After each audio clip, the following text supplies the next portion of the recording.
जय श्री बद्री गणेश। अभी तक आपने सिंदूर नामक असुर के उपद्रव को सुना। इसके पश्चात गजानन का महर्षि की आज्ञा से युद्ध के लिए प्रस्थान करना। एक दिन कुछ ब्राह्मणों ने महर्षि के आश्रम में आकर सिंदूरासुर की निर्दयता और अधिक क्रूरता की बात सुनाई तो भगवान गजानन बहुत दुखी हुए। उन्होंने विचार किया कि किसी प्रकार संसार को त्रास से बचाना ही होगा, अतः वे महर्षि के समीप आकर चरणों में प्रणाम करके कहने लगे, पूज्य पिताजी, सिंदूरासुर के अत्याचारों के विषय में यहाँ कभी कभी समाचार आ पाते हैं, किंतु वे सब इतने दुखद होते हैं कि सुनकर चित्त कांप उठता है। वस्तुतः उसके अत्याचारों से मुक्त होने का अब तक कोई उपाय नहीं हो सका। जब तक उस पर शासन करने और उसे दंड देने में सक्षम व्यक्ति उसे न रोके, जब तक उसे रोका नहीं जाएगा तब तक सभी सदाचार परायण जन पीड़ित ही होते रहेंगे। महर्षि अपने लाडले पुत्र का अभिप्राय न समझ पाए और उसका समर्थन किया। ठीक कहते हो पुत्र, जब तक दैत्यराज के कार्यों में अवरोध उत्पन्न नहीं होगा तब तक सदाचारी जनों की पीड़ा बढ़ती ही जाएगी और कभी न कभी कोई सक्षम पुरुष उसको बस में करेगा, क्योंकि संसार में जब अत्याचारियों के अत्याचार बढ़ जाते हैं तब कोई अवतारी पुरुष अवश्य प्रकट होता है। गजानन ने विनम्रता से कहा, प्रभु, यदि आप आज्ञा दें यह कार्य मैं कर सकता हूँ। वस्तुतः उसके द्वारा किए जाने वाले अत्याचारों को सुनकर मैं व्याकुल हो रहा हूँ। आप अपना वरद हस्त मेरे मस्तक पर रखकर आशीर्वाद दें, जिससे कि संसार के उपकार का यह पवित्रतम कार्य करने में समर्थ हो सके। गजानन की बात सुनकर महर्षि को हंसी आ गई। उन्होंने कहा, बेटा, सिंदूरासुर विशालकाय एवं असीमित बल से संपन्न है। वह ब्रह्मा जी से वर प्राप्त होने के कारण अजय भी हो रहा है, इसलिए उसे कोई अत्यंत शक्तिशाली पूर्ण पुरुष ही मार सकेगा। महर्षि की बात सुनकर गजमुख ने पुनः ब्रह्म भाव से निवेदन किया, महर्षि मुनिनाथ, आप मेरे परम पूजनीय हैं। आपसे अपने विषय में अधिक क्या कहना कुछ उचित नहीं होगा। केवल इतना कह सकता हूं कि असुर का वध मैं अवश्य कर डालूंगा। आप आशीर्वाद तो दीजिए। मुनि ने शंका व्यक्त की, केवल आशीर्वाद से ही काम चल जाता तो सिंदूरासुर क्या किसी भी दुष्ट का ऐसा साहस ना होता कि उससे समस्त विश्व ही त्रसित हो सकता। गजानन ने अपने पालक पिता को विश्वास दिलाने के लिए घोर गर्जन किया, जिसे सुनकर समस्त संसार कांप उठा। देवता, दैत्य, मनुष्य, नाग, किन्नर, यक्ष आदि सभी भयभीत हो गए। अनेक पर्वत शिखर और वृक्ष धराशायी हो गए। यहाँ तक कि सिंदूरासुर भी सोचने लगा कि यह क्या है, ऐसा प्रलयंकाली शब्द तो पहले कभी सुना ही नहीं था।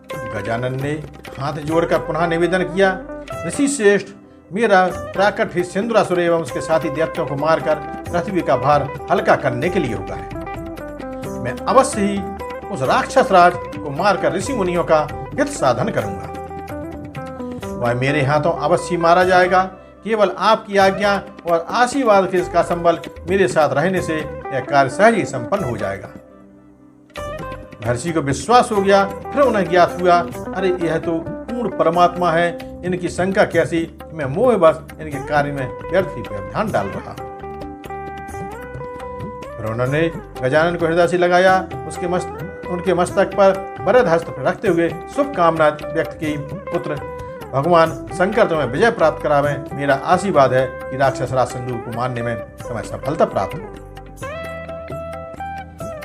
गजानन ने फिर माता से आज्ञा मांगी, माता, मुझे आज्ञा और आशीर्वाद दो कि मैं अधर्म के नाश धर्म की स्थापना में समर्थ हो सकूं। माता वत्सला की आंखों में आंसू आ गए। 9 वर्ष तक लाड़ प्यार से पाले हुए पुत्र का वियोग उसे व्याकुल करने लगा। उसने किसी प्रकार समझाने का प्रयत्न किया, प्राण प्रिय पुत्र, मेरे गजानन, तुम छोटा सा बालक और कहाँ है त्रिलोक विजेता राक्षस, भला कौन ऐसी निष्ठुर माता होगी जो अपने पुत्र को स्वयं काल के समक्ष फेंक दे। मेरे लाल, अभी समर्थ हो जाओ, जब जो चाहो वही करना। गजानन ने विनीत भाव में कहा, माता, आपका आशीर्वाद ही मुझे समर्थ बना देगा। अब राक्षस का अंत समय निकट आ गया है, इसलिए मुझे आज्ञा देने की कृपा कीजिए। इसी पत्नी ने उनके सिर पर हाथ फेरते हुए कहा, पुत्र, मेरा आशीर्वाद तेरे साथ है। मैं तुझे अभिष्ट पूर्ति के लिए जाने की आज्ञा देती हूँ और कामना करती हूँ कि अवश्य विजय प्राप्त हो। गजानन ने माता पिता दोनों को नमस्कार कर मूसक पर आरूढ़ हुए और चलते समय भयंकर गर्जना की, जिससे तीनों लोग कांप उठे। उनका तेजस्वी मुखमंडल अग्नि ज्वाला के समान देदीप्यमान हो रहा था। सिंदरासुर की राजधानी का नाम सिंदूरवाड़ था। यह स्थान घृष्णेश्वर के निकट था।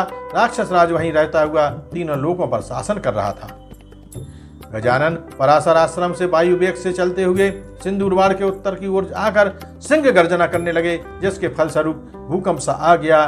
समूची नगरी में त्राही त्राही मच गई और उसके अनेक सैनिक मूर्छित हो गए, यहाँ तक कि सिंदरासुर भी मूर्छित हो गया। सिंदरासुर को जब चेतना आई तो वह सोचने लगा, ऐसा कौन सा वीर यहाँ आ गया जिसकी भयंकर गर्जना से मैं भी मूर्छित हो गया। उसने अपने अनुचरों को आज्ञा दी, जाओ उसका पता लगाओ जो यहाँ आकर गर्जना कर रहा है। यदि ला सको तो साथ ही पकड़कर मेरे सामने लाओ। अनुचर दौड़े। उन्होंने बाहर जाकर गजानन के अत्यंत भयंकर अद्भुत रूप देखा तो भय से कांप उठे। फिर कुछ साहस करके उनके कुछ निकट पहुंचकर बोले, अरे तुम कौन हो? अभी तो 9-10 वर्ष के छोटे से बालक प्रतीत होते हो। क्या तुम्हें महापराक्रमी त्रिलोक विजयी असुरराज सिंदूर की शक्ति का ज्ञान नहीं है, जो उनके राज की सीमा पर ऐसी गर्जना कर रहे हो? गजानन ने क्रोधपूर्ण मुद्रा में कहा, दैत्यो, मुझे तुम्हारे स्वामी की शक्ति का भली प्रकार से पता है। मैं उसी का वध करने के उद्देश्य से यहाँ आया हूँ। मैं शिवसभा का पुत्र गजानन हूँ। तुम सभी अधर्मी राक्षसों को मारकर संसार में धर्म की स्थापना करूंगा। जाओ, मेरा यह संदेश अपने राजा से कह दो। अनुचरों ने अपने स्वामी की सेवा में उपस्थित होकर कहा, राजन, बाहर जो गर्जन कर रहा है वह शिवसभा का पुत्र गजानन है। उसकी आयु अभी 9-10 वर्ष से अधिक नहीं होगी।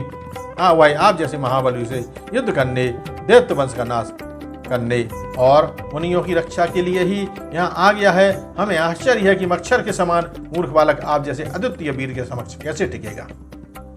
सिंधु ने अनुचरों के से उक्त संवाद सुना। आकाशवाणी का स्मरण हो गया, किंतु फिर संभलकर क्रोध करता हुआ उठा और अहंकार पूर्वक बोला, अरे वह छोटा सा बालक बात ही बात में मसल डाला जाएगा। उस बेचारे की क्या बिसात है, जब बड़े बड़े भूपाल मेरे कारागार में पड़े सड़ रहे हैं। अनेकों राजा और देवता अपने प्राणों के लिए रक्षा के लिए निविड़ अरण्यों की गिरी कंदरा में जा छिपे हैं। फिर उसने घोर गर्जना की और युद्ध के लिए तैयार होने लगा। आगे की कथा में गजानन और सिंदूर नामक असुर के बीच में युद्ध एवं सिंदरासुर का मारा जाना। जय श्री बद्री।